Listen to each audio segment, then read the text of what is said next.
Hello दोस्तों। Uttar Pradesh police constable भर्ती परीक्षा की तैयारी कर रहे सभी अभ्यर्थियों का बुक्स एजुकेशन के यूट्यूब चैनल पर हार्दिक स्वागत और अभिनंदन है। दोस्तों आशा करता हूं आपकी तैयारी बहुत ही शानदार और बेहतरीन चल रही होगी। आज से दोस्तों हम लोग शुरू करने वाले हैं किरण पब्लिकेशन का प्रैक्टिस बुक। साथियों यहाँ पे आप देख सकते हैं 20 मॉडल पेपर और 2 हल प्रश्न पत्र दिया हुआ है। ठीक है, पहला प्रैक्टिस सेट आज हम सॉल्व करेंगे। आगे यहाँ पे प्रश्नों का विश्लेषण दिया गया है जो प्रीवियस एग्जाम्स में क्वेश्चन पूछे गए हैं। चलिए स्टार्ट करते हैं पहला मॉडल प्रैक्टिस सेट। दोस्तों पहला सेक्शन हमारा सामान्य ज्ञान है, यहीं से हम स्टार्ट करेंगे। देखिए फर्स्ट क्वेश्चन हमारे सामने आ चुका है। इनमें से किसे एक अनिवासी प्रत्यक्ष निवेश उद्यम में एक निवासी प्रत्यक्ष निवेशक द्वारा निवेश कहा जाता है? इन्वेस्टमेंट।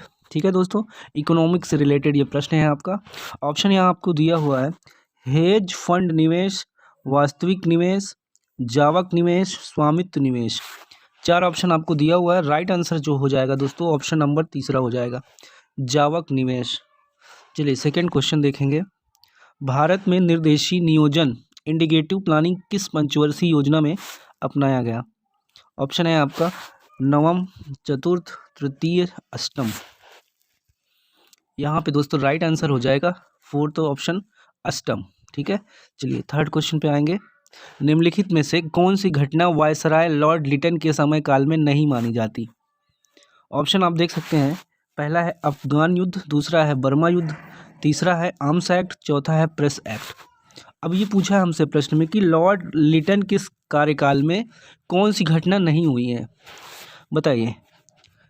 इसमें आपका बी ऑप्शन करेक्ट होगा दोस्तों, बर्मा युद्ध। चलिए क्वेश्चन नंबर 4 देखिए। निम्न में कौन सा युग्म सुमेलित नहीं है?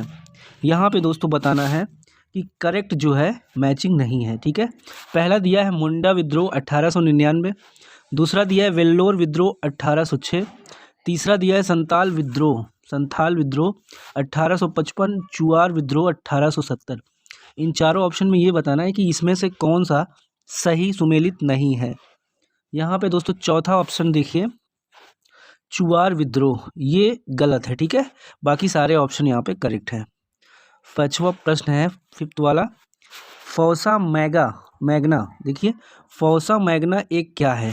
ऑप्शन देखिए दोस्तों, ऑप्शन दिया है आपका ज्वालामुखी है, वी आकार की घाटी है, दरारी निम्न भूमि है, दरार घाटी है। फौसा मैग्ना, यहाँ पे दोस्तों राइट आंसर तीसरा ऑप्शन आपका सही होगा, दरारी निम्न भूमि। क्वेश्चन नंबर 6 है, नंदी पहाड़ियाँ कहाँ स्थित हैं? नंदी पहाड़ियाँ बताना है कहाँ है। ऑप्शन दिया है बिहार, गुजरात, कर्नाटक, राजस्थान।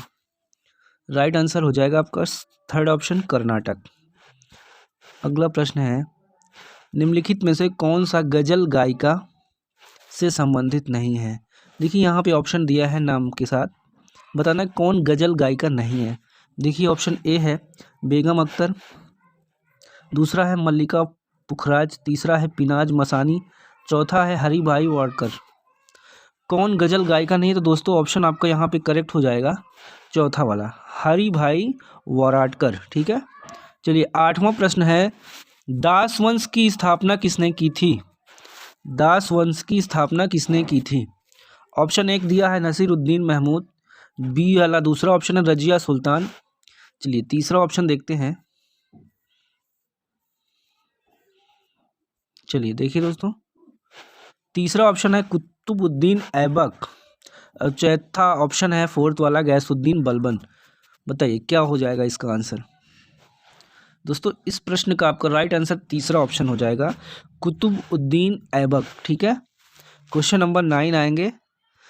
निम्नलिखित में से कौन भारत में केंद्र राज्य संबंधों से संबंधित नहीं है? देखिए आयोग का नाम यहाँ पे दिया हुआ है, बताना है कौन सा आयोग सेंट्रल गवर्नमेंट और स्टेट गवर्नमेंट के इंट्रा रिलेशन से रिलेटेड नहीं है। आपका ऑप्शन ए दिया है सरकारिया आयोग, दूसरा ऑप्शन है पंछी आयोग, तीसरा है राजा मन्नार समिति, चौथा है कोठारी आयोग। दोस्तों आपको पता होगा कोठारी आयोग शिक्षा से संबंधित है। ठीक है, यहाँ पे 9th का ऑप्शन आपका चौथा ही हो जाएगा। ठीक है, कोठारी आयोग। क्वेश्चन नंबर 10 है, किसी तत्व का तुल्यांकी भार तथा संयोजकता का गुणनफल डैश के बराबर होता है? ऑप्शन दिया है घनत्व के बराबर, सापेक्षता के बराबर, परमाणु भार के बराबर या परमाणविकता के बराबर। केमिस्ट्री का क्वेश्चन है दोस्तों ये। यहाँ राइट आंसर आपका हो जाएगा ऑप्शन नंबर तीसरा, परमाणु भार। ठीक है, क्वेश्चन नंबर आपका है 11, ये भी केमिस्ट्री का प्रश्न है। प्लास्टर ऑफ पेरिस, बताइए कथन दिया हुआ है, 3 बताना है कौन कौन सा कथन सही है। पहला कथन है जल के साथ मिलाने पर जिप्सम बन जाता है, पीओपी दोस्तों, CaSO4 2H2O। ठीक है, इसका रासायनिक सूत्र है ये। सजावट के लिए उपयोग किया जाता है, बताइए जो डिजाइनिंग बनती है वॉल पेंटिंग वगैरह, वहाँ पे पीओपी प्लास्टर ऑफ पेरिस जो है काम आता है। दोस्तों तीनों कथन आपके सामने, बताना ये तीनों में से कौन कौन से कथन सत्य हैं। ठीक है, यहाँ पे जो ऑप्शन आपका करेक्ट होगा दोस्तों, ऑप्शन दूसरा, पहला और दूसरा ऑप्शन करेक्ट है, बाकी दोस्तों क्या हो जाएगा आपका रॉन्ग। तो यहाँ पे दूसरा सही है, बाकी तीसरा वाला ऑप्शन आपका यहाँ कथन गलत है। ठीक है, चलिए 12 नंबर का प्रश्न आएंगे, थोड़ा सा लॉन्ग क्वेश्चन है, बड़ा क्वेश्चन है दोस्तों, पॉलिटी से रिलेटेड है, भारतीय राज्य व्यवस्था से। देखिए भारतीय संसद में कौन सी परिस्थिति में सदन किसी सदस्य की सीट को रिक्त घोषित कर सकता है। अब टोटल आप कमेंट करके ये बताइए कि लोकसभा में कितने मेंबर्स हैं इस समय प्रेजेंट में। ठीक है, चलिए देखिए कथन यहाँ पे दिया हुआ है, क्वेश्चन आपको समझ में आ गया होगा। पूछा जा रहा है दोस्तों कि सदन में किस परिस्थिति में जो सदस्यों की एक सीट है उसको रिक्त घोषित किया जा सकता है। अब देखिए यहाँ पे ऑप्शन, यदि वह सदस्य लगातार 60 दिनों से सदन की सभी सभाओं से अनुपस्थित रहे।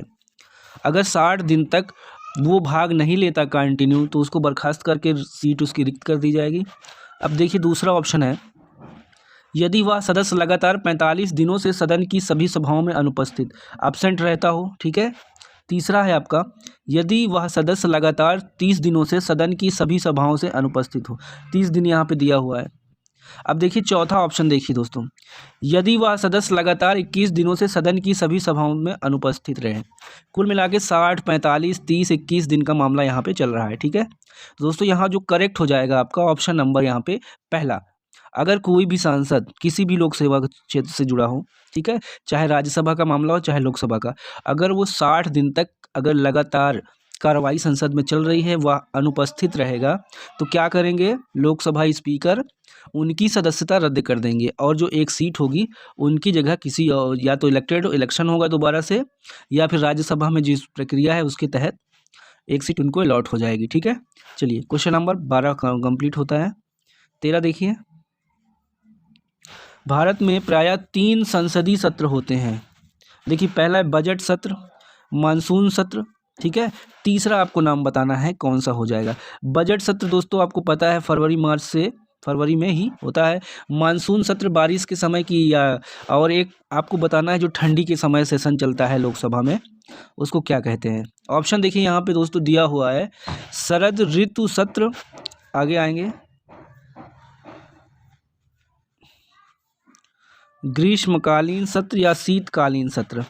तो दोस्तों आपको पता है थर्ड ऑप्शन यहाँ पे करेक्ट हो जाएगा। ठीक है, मानसून सत्र हो गया, ग्रीष्मकालीन, यहाँ पे देखिए बजट सत्र के अलावा शीतकालीन सत्र करेक्ट हो जाएगा। क्वेश्चन नंबर 14 दिया है, निम्नलिखित में से कौन सा यकृत से निकले पित्त रस का कार्य करता है। लीवर से जो रस निकलता है दोस्तों उसको पित्त रस बोलते हैं। उसका काम है जो खाते हैं हम, भोजन करते हैं, वो क्षारीय अम्ल होता है, खाना को पचाने का कार्य करता है। ठीक है, जो अमीनो अम्ल प्रोटीन की मात्रा उसमें होती है। सही है, ठीक है, चलिए यहाँ पे देखिए ऑप्शन आपका दिया हुआ है, अमाशय से आने वाले भोजन को क्षारीय बनाना, कथन है ये। ठीक है, प्रोटीन को अमीनो अम्ल में परिवर्तित करना, तीसरा है वसा को, फैट्स को छोटी छोटी गोलियों में खंडित करना। ये 3 कथन दिया है और दोस्तों पूछा जा रहा है यकृत से जो निकले पित्तरस है उसका काम क्या है। ठीक है, लीवर से। तो ये 3 कथन दिया है, बताना तीनों में से कौन कौन से सही है। यहाँ पे जो आपका राइट हो जाएगा तीसरा ऑप्शन दोस्तों, पहला एक करेक्ट हो जाएगा और तीसरा। ठीक है, पहला देखिए क्या है, भोजन को क्षारीय बनाना। क्षारीय का मतलब दोस्तों आप समझ रहे हैं एसिड। ठीक है, तो खाना क्या होता है, इससे खाना गल जाता है जो पाचन क्रिया में हमारी मदद करता है। और जो वसा फैट्स जम जाता है दोस्तों, फैट्स उसको छोटे छोटे गोलियों में खंडित करता है सेल्स में। ठीक है, ये काम होता है यकृत से निकलने वाले पित्तरस का। अगला प्रश्न है 15, चमगादड़ के पंख तथा पक्षी के पंख डैश अंग के उदाहरण हैं। देखिए चमगादड़ का पंख और पक्षी के पंख डैश अंग के उदाहरण बताइए। इसमें ऑप्शन आपका दिया है समधर्मी, विषमरूप, समजात या समरूप। इस प्रश्न का आपका राइट आंसर होगा तीसरा ऑप्शन समजात। ठीक है, देखिए अगला प्रश्न है, चीन द्वारा निर्मित विश्व के सबसे बड़े उभयचर विमान का कोड नाम क्या है? सबसे बड़े उभयचर विमान का कोड का क्या नाम है? देखिए ऑप्शन दिया है कुनलोंग, सी स्टार, लेबल या डार्नियर। उत्तर आपका पहला हो जाएगा कुनलोंग। ठीक है, चलिए 17 नंबर का प्रश्न देखिए, फिजिक्स का प्रश्न है दोस्तों ये। 4 वोल्ट विभवांतर के दो बिंदुओं के बीच 20 सी आवेश ले जाने के कारण कितना कार्य जूल में करना पड़ेगा? कार्य का बराबर क्या होता है दोस्तों? कार्य का मात्रक जूल होता है। ठीक है, वर्क इज इक्वल टू क्या होता है, आप कमेंट करके बताइए। देखिए यहाँ पे 17 नंबर में जो ऑप्शन दिया है 5, 40, 80 या 10, इसमें आपका राइट आंसर हो जाएगा तीसरा ऑप्शन 80। ठीक है, 20 चौको 80।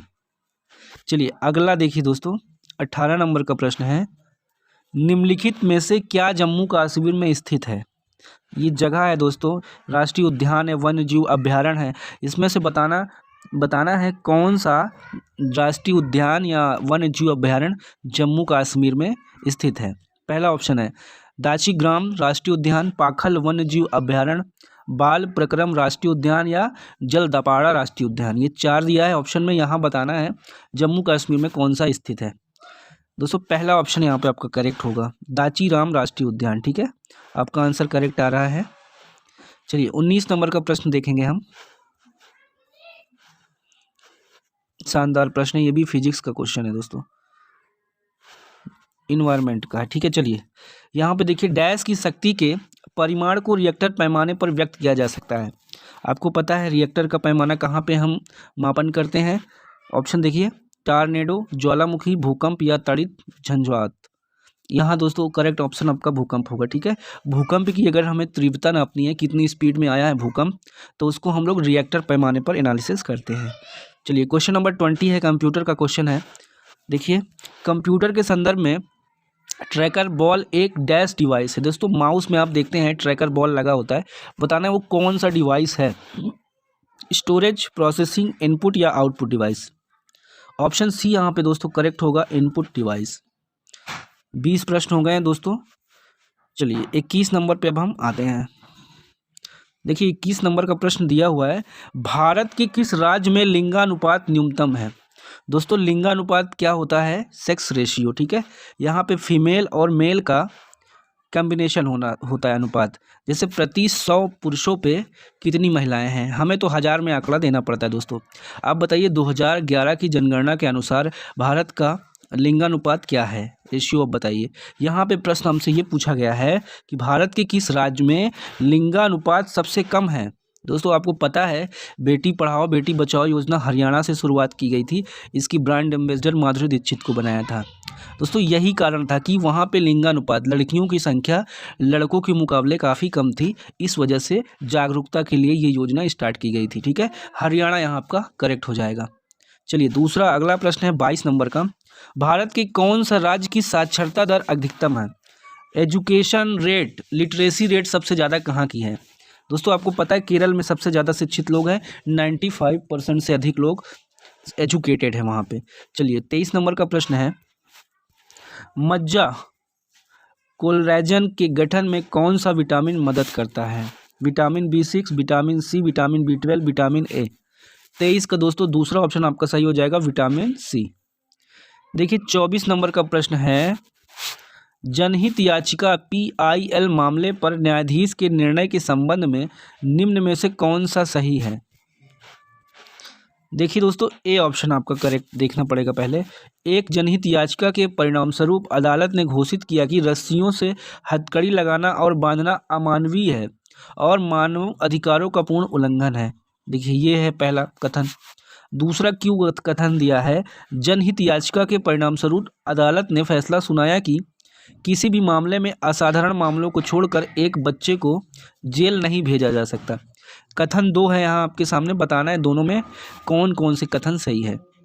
दोस्तों दोनों बातें यहाँ पे करेक्ट है। ठीक है, बच्चों को जेल नहीं भेजा जा सकता, ठीक है, और यहाँ पे जो रस्सियों से बांधा जाता है, हथकड़ी लगाना, इसको भी अमानवीय माना गया है, जनहित। चलिए 25 पे अब हम आ रहे हैं। देखिए 25 नंबर का प्रश्न है, निम्न में से किसने लेज़र का आविष्कार किया? लेज़र दोस्तों, जैसे आज सिटी स्कैन एक्सरे हो रहा है, बॉडी की जांच हो रही है, ये लेज़र के आविष्कार से ही संभव हुआ है। यहाँ पे वैज्ञानिक का नाम दिया है Theodore Maiman, Denis Papin, William Morton या फ्रांसिस क्रिक। ये 4 वैज्ञानिकों का नाम दिया है। बताना है किसने लेज़र का आविष्कार किया है। दोस्तों पहला ऑप्शन आपका करेक्ट हो जाएगा, थियोडोर मैमन, ठीक है, इन्होंने लेज़र का आविष्कार किया है। 26 नंबर का प्रश्न है, हर वर्ष अंतर्राष्ट्रीय महिला दिवस इस दिन मनाया जाता है। देखिए ऑप्शन दिया है 8 मार्च, 18 मार्च, 28 मार्च, 8 अप्रैल। बताना है अंतर्राष्ट्रीय महिला दिवस कब मनाया जाता है। दोस्तों आंसर आपका हो जाएगा पहला 8 मार्च, ठीक है, 8 मार्च। चलिए 27 नंबर का प्रश्न देखिए, निम्नलिखित में से कौन सा एक प्राचीन बौद्ध ग्रंथ है। दोस्तों 27 का उत्तर आपका दूसरा हो जाएगा, अभिधर्म कोश, ठीक है, ये बौद्ध ग्रंथ है एक प्राचीन। 28 है, केसर को बनाते वक्त पौधे में निम्न में से कौन सा हिस्सा उपयोग में आता है। बताइए, केसर का जो पौधा होता है उसका कौन सा पार्ट हमारे काम का है। उसकी पंखुड़ी, वार्तिकाग्र, पत्ता या ब्रहदल। केसर के पौधे में दोस्तों जो कली होती है, ठीक है, उसका उपयोग होता है या उसके फल का उपयोग होता है। बताइए, ऑप्शन आपका यहाँ करेक्ट हो जाएगा दूसरा, वार्तिकाग्र, ठीक है। 28 के बाद 29 नंबर का प्रश्न हम सॉल्व करेंगे। चलिए देखिए 29 पे आ जाइए, काफ़ी लेंदी क्वेश्चन है। चलिए 29 नंबर का प्रश्न है, कौन सा राज्य ऐतिहासिक रूप से भारत का धान्य भंडार कहा जाता है। सबसे ज़्यादा धान का उत्पादन कहाँ होता है ये बताइए। ऑप्शन है आंध्र प्रदेश, पंजाब, हरियाणा, तमिलनाडु। 29 में दोस्तों पहला हो जाएगा ऑप्शन आपका आंध्र प्रदेश, धान्य भंडार, ठीक है। क्वेश्चन नंबर 30 है, भारत रत्न पुरस्कार के बारे में निम्न में से कौन सा कथन सही नहीं है। भारत रत्न, देखिए ऑप्शन दिया है, वह भारत गणराज्य का उच्चतम असैनिक पुरस्कार है, उसे 1854 में प्रारंभ किया गया, उसे केवल भारतीय नागरिक को ही प्रदान किया जाता है। चौथा है, उसे 1954 में सीवी रमण, सी राजगोपालाचारी और एस राधाकृष्णन को दिया गया। बताइए, 4 ऑप्शन दिया है, भारत रत्न के बारे में कौन सा सही नहीं है। दोस्तों यहाँ आपका जो सही ऑप्शन नहीं है तीसरा हो जाएगा, केवल भारतीय नागरिक को ही प्रदान किया जाता है, ये ऑप्शन आपका गलत है, बाकी सारी बातें सही है। देखिए आपके सामने एक संकेत दिया हुआ है, बताना है ये क्या दर्शाता है, ठीक है, आगे रास्ता जाने का क्या है। देखिए एक तरफा रास्ता है, ओवरटेकिंग निषेध है, तीसरा है प्रवेश निषेध है, चौथा है भारी वाहनों के लिए प्रवेश निषेध है। ऑप्शन दोस्तों यहाँ करेक्ट हो जाएगा दूसरा, ओवरटेकिंग निषेध है, ठीक है। 32 है, मनरेगा सर्वप्रथम उत्तर प्रदेश के कितने जिलों में लागू किया गया। 25, 22, 20 या 18। 32 का उत्तर दूसरा हो जाएगा 22। 33 है, उत्तर प्रदेश में चकबंदी योजना कब प्रारंभ की गई थी। देखिए 52 में, 53 में, 54 में या 55 में। 33 का दोस्तों उत्तर आपका तीसरा हो जाएगा 1954 में। 34 है, धर्मवीर भारती पुरस्कार का संबंध किस क्षेत्र से है।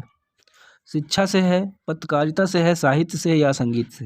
234 का आंसर आपका दूसरा हो जाएगा, पत्रकारिता से। 35 नंबर का प्रश्न है, कासगंज को किस जिले से अलग करके जिला बनाया गया। फर्रुखाबाद, इटावा, एटा या आगरा। दोस्तों 35 में उत्तर आपका तीसरा हो जाएगा एटा से। 36 है, उत्तर प्रदेश का 18वां मंडल कौन सा है। आगरा, अलीगढ़, सहारनपुर या मेरठ। 36 में दूसरा ऑप्शन करेक्ट होगा दोस्तों, ठीक है, अलीगढ़।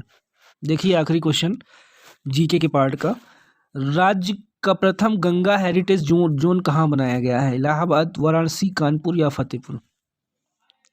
उत्तर आपका तीसरा हो जाएगा दोस्तों, कानपुर, ठीक है। 37 का आपका तीसरा ऑप्शन सही है। चलिए 37 के बाद अब हम लोग हिंदी वाले सेक्शन में दोस्तों पहुंचेंगे।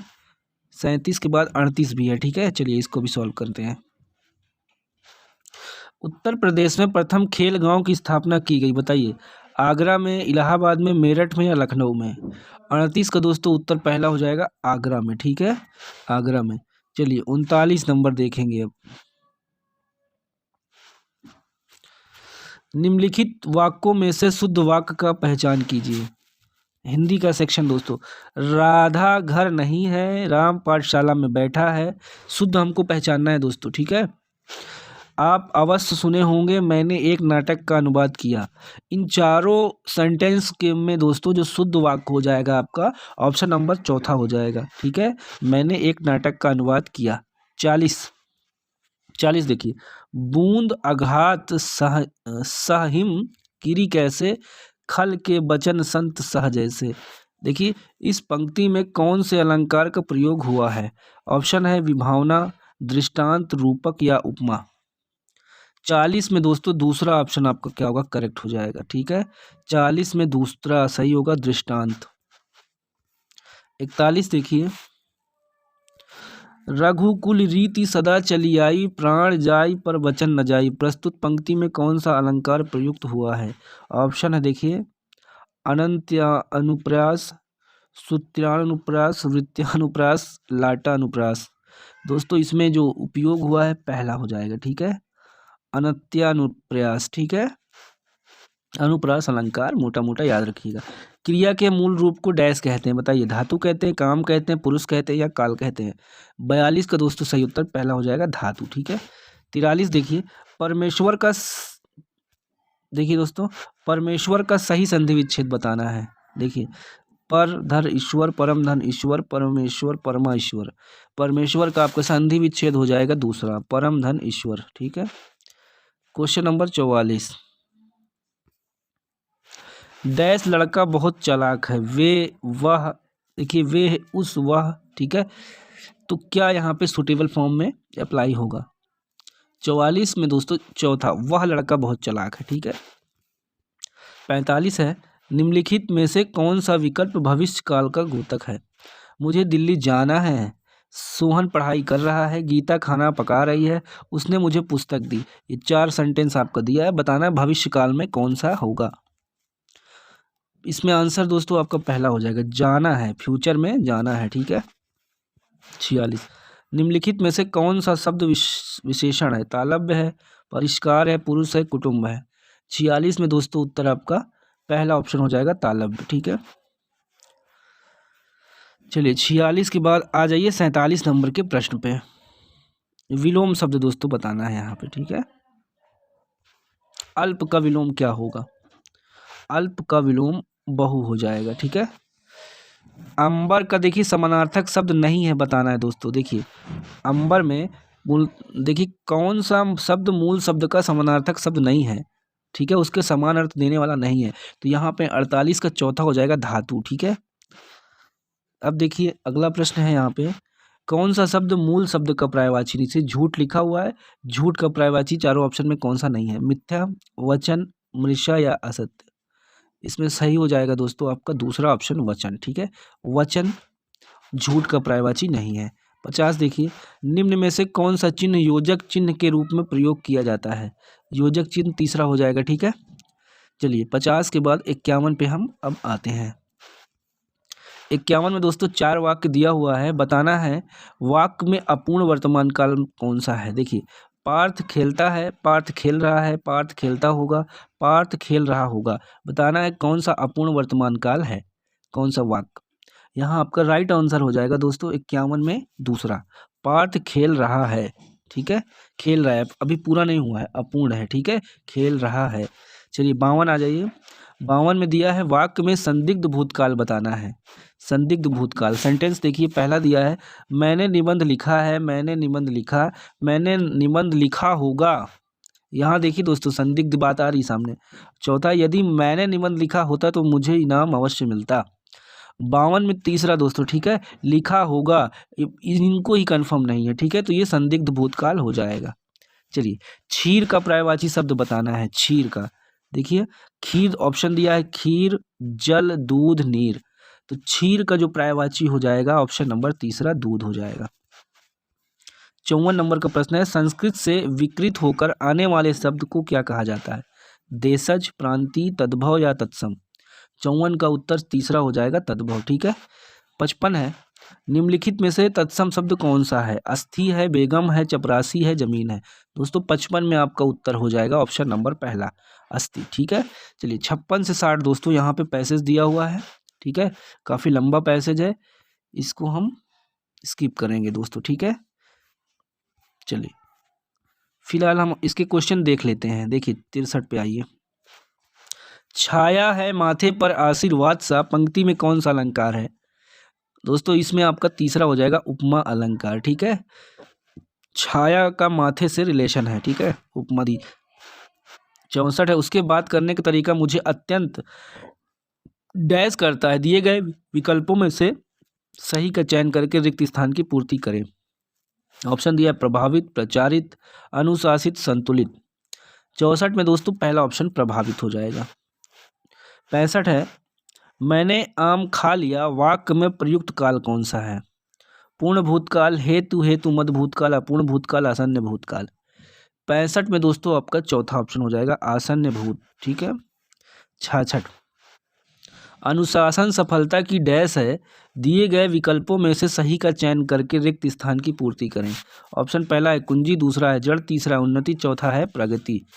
66 में दोस्तों पहला ऑप्शन हो जाएगा कुंजी। ठीक है, 67 हीरक सी समीर माला जब पंक्ति में प्रयुक्त अलंकार पहचाने। ऑप्शन दिया अनुप्रयास, उत्प्रेक्षा, यमक या उपमा।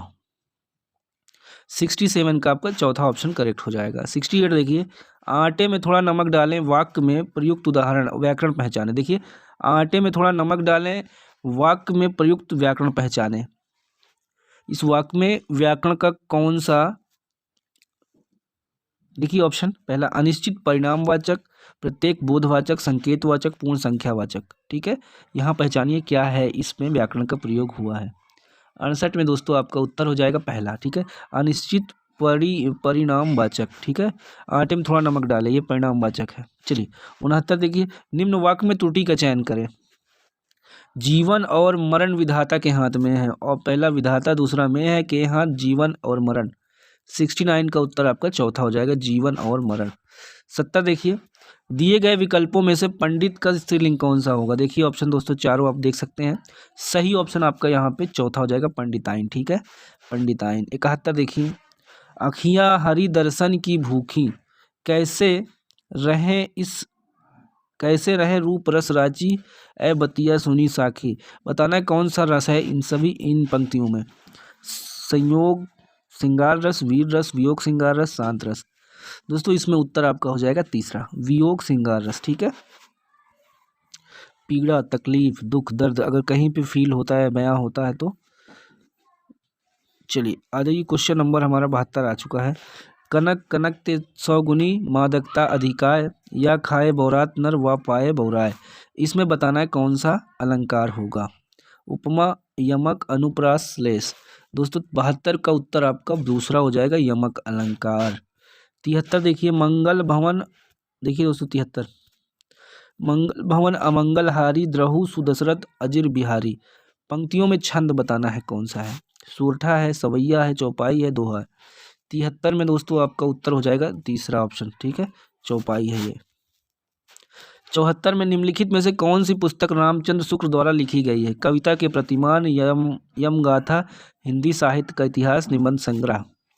74 में दोस्तों आपका तीसरा ऑप्शन। ठीक है, हिंदी साहित्य का इतिहास। चलिए देखिए 75 नंबर का प्रश्न है, रसिक प्रिया के लेखक कौन है? मलूकदास, बिहारी लाल, दादू दयाल, केशवदास। 75 का दोस्तों सही उत्तर आपका हो जाएगा चौथा ऑप्शन, केशवदास। ठीक है दोस्तों, 2 पार्ट हमने कंप्लीट कर लिया है। ठीक है, जीके और हिंदी का। अगला देखिए आपके सामने है संख्यात्मक, योग्यता, गणित और रीजनिंग। ठीक है दोस्तों, ये रीजनिंग यहाँ से शुरू होता है। तो दोस्तों बाकी का पीडीएफ आपको हम प्रोवाइड करा देंगे टेलीग्राम पे। ठीक है दोस्तों, ये बुक में 20 सेट दिया हुआ है, पूरा हम कंप्लीट करेंगे, पीडीएफ आपको एक एक करके देते रहेंगे। ठीक है, चलिए अगर पहली बार दोस्तों आप देख रहे हैं वीडियो तो चैनल को सब्सक्राइब करिए। ठीक है, इसी तरह आपको मिलता रहेगा क्लासेस। चलिए धन्यवाद।